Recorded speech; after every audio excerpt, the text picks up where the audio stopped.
Hello, everyone. This is Fadi, and I want to welcome you to a brand new video series that we will be calling the Aramaic Qur'an. Now, I know this may sound strange to some of you or most of you, since we are used to hearing that the Qur'an is an Arabic Qur'an or an Arabic book sent to the Arab people, along also with the fact that it's a universal message, but the primary message is written in Arabic.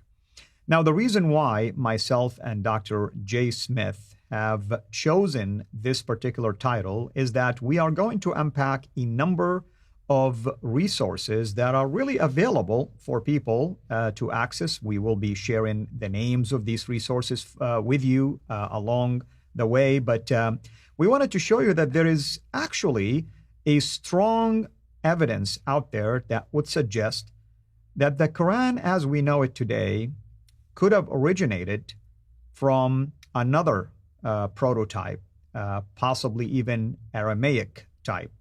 And we will present to you many reasons why this possibility is strongly valid, simply because the sources have presented enough evidence to back it up and support it. Obviously, our job here is not to sway you one way or another. We want you to examine the evidence as always, and you be the judge. Now, with me here, of course, in studio is Dr. J. Smith. Dr. J, thank you so much, of course, for being here with us, and thank you for these fascinating topics that you always agree to present and work with us on. Well, this is good to come into your studio and to introduce this new material. And this is new. And remember, we did a live stream in the studio a while back and I brought 5 different experts in 5 different areas. And we introduced this object. This is a sifter.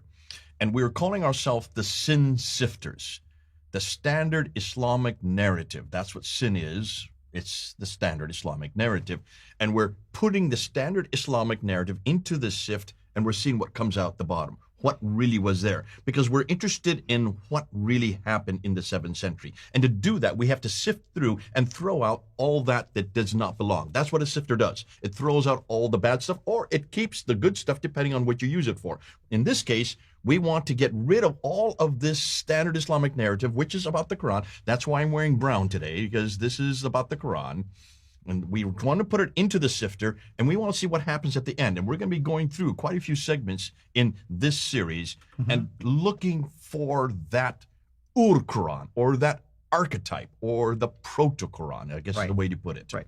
So in the first episode of this series, we want to talk about the modern scholarship and the idea of an archetype of the Quran. Now, I'm going to read to you, quotations from an article that is found actually on Cambridge.org, written by a brilliant scholar, Miriam Van Putten. And I'm just going to read to you his introduction in an article and a couple of other statements after that, just for the purpose of letting people see how the modern scholarship looks at the Quran, and also our way of trying to also wrestle with the theses out there based on that, and the findings, for instance, that could taint even a different picture. Okay, so here's what the introduction of that article says. Throughout the history of Quranic studies, a general unease about the date of the codification of the Textus Receptus can be perceived.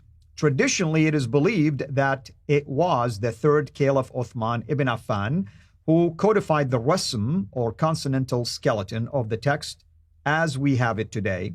This was famously challenged by Wansborough in 1977, as you and I know, who posited that the collection of the canonical texts can only have taken place as late as 2 or 3 centuries after the date traditionally assigned to it. Now, he goes on to say, with the discovery and description of many early Quranic manuscripts that are clearly earlier than the late date proposed by Wansborough, it is now clear that this position, meaning the position of Wansborough, in its most extreme form, is to be discarded.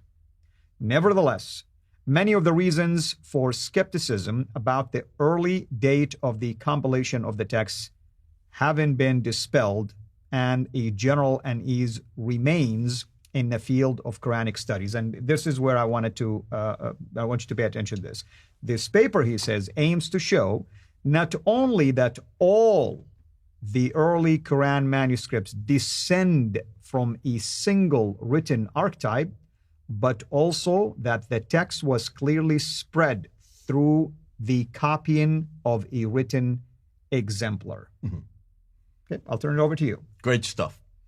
And this is exactly what I would expect, Van Putten. Right. And don't just say Van Putten. Everybody says right. This is this is the narrative that you will hear. This is the only narrative. Now, do you see the problem right here?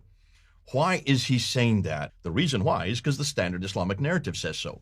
Mm-hmm. So what you're doing, you've seen Western scholars who are assuming that the standard Islamic narrative, which is the 9th and 10th century, you're talking about Al-Bukhari here. You're talking about Al-Bukhari, volume 6. Hadith number 509 and 510. Everything comes from those two little hadith, those two references. We're going to look at that later on, because that is, and that written by Al-Bukhari. Remember, Al-Bukhari was writing this just before he died, so this is between 850 and 870. That's the 9th century. Muhammad died in 632. The Quran was supposed to have been finalized by 632. You're now in 870. That's 240 years later. 240 years later, you have these two hadith, just two references about two different Qurans, one in 509, which is the Abu Bakr Quran, and a second one, which then had to be written a second time. We're going to get into that later, which would be the Uthmanic. And he's talking about the Uthmanic one. That's 652. That's right. It's 20 years after the fact. If you're going to start from that premise, as everybody does, you're going to have to impose that onto what you're now finding. So do you see the dilemma for Putin, Van Putten? Do you see his dilemma? He's created already a problem for himself. He's got to now prove that by looking at the material that he has. So what is he saying? Well, I have these manuscripts, and we now have, and he's going to give you the manuscripts. He's going to talk about the Sana'a manuscript from Sana'a, Yemen. He's going to talk about the Petropolitanus manuscript, which is there that's in the Bibliothèque, National Bibliothèque there in Paris. And he's going to talk about the Samarkand, which is in Uzbekistan. He's going to refer to the Topkapi, which is the best one, there in the Topkapi Palace in Istanbul. He's going to talk about the Husseini manuscript, which is in Cairo, and he's going to talk about the Ma'il manuscript, which is right there in London, the one that we have. British Library. Yeah. British Library, 2165 manuscript. Those are the six that he's going to refer to, and he started from the premise that these are not, interestingly, not one of these is from the time of Uthman. Notice he hasn't said that. The Turkish scholars themselves made that declaration as well. That we didn't know before 2007. Right. Before 2007, everybody thought that these were from Uthman. True. In fact, even when you look at the Topkapi, which is the Mus'haf al-Sharif, Mus'haf al-Sharif, that which is written and printed by Altikulich and by Ekmen al-Ansarud, what is on the title? Attributed to Uthman. Right. That's all they can say is attributed. Right. So can you see the dilemma for these modern scholars? They've got to hold on to that narrative. So what is he going to do now? He's going to have to try to prove his point by showing that these different manuscripts all use the same words.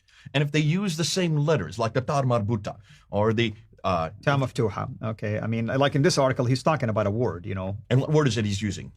He is showing that there is a word, rahmatullah, for instance, where you have ta marbuta or ta maftuha, for instance, or ni'matullah, ta marbuta, ta maftuha, and shows that as it was transmitted or being copied, it remained the same, which is a proof in his mind that there is an exemplar. Now, it's a brilliant argument. I'm not going to definitely sit down here and say that there is not a valid argument, if you wish, but there are other sources. What's missing? What's missing in that whole statement?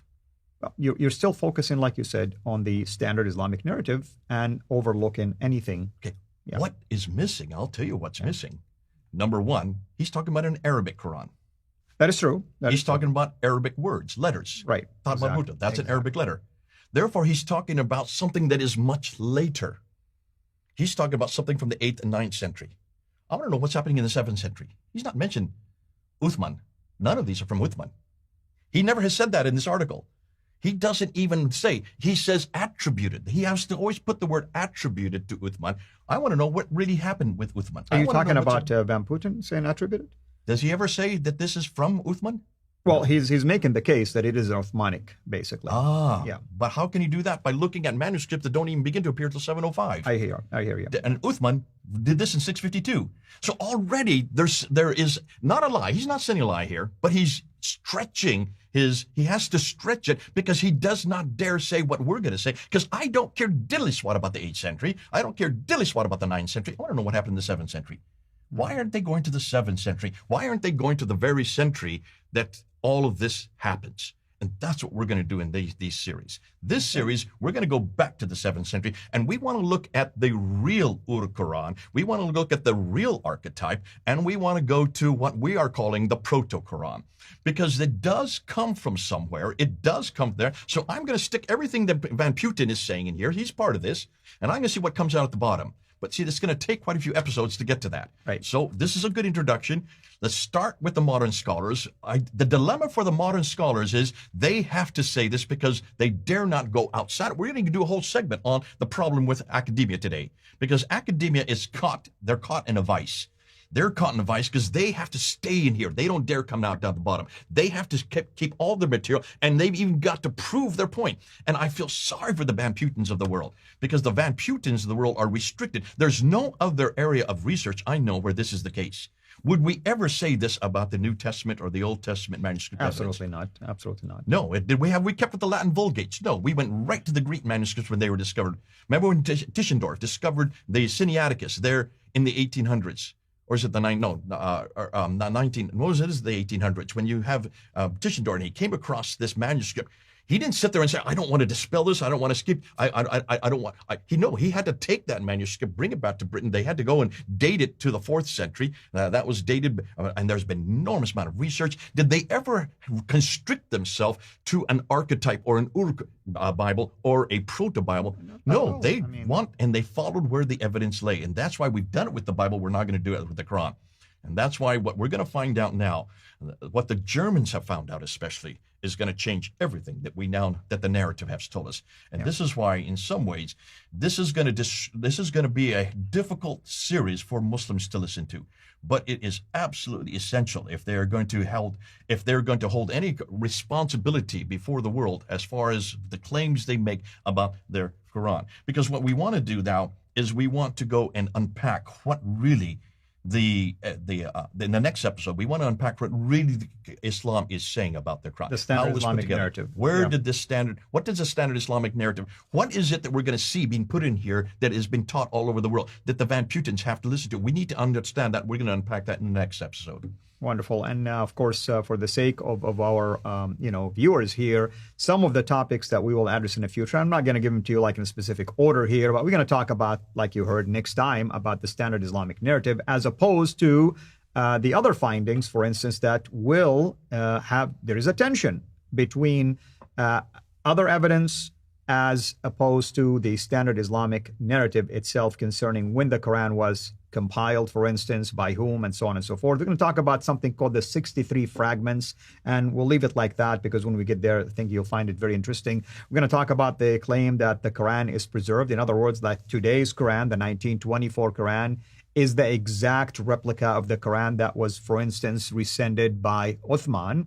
In fact, Van Putten and others would also make a case that today's Quran is no different than the Quran that was in existence 14 centuries ago.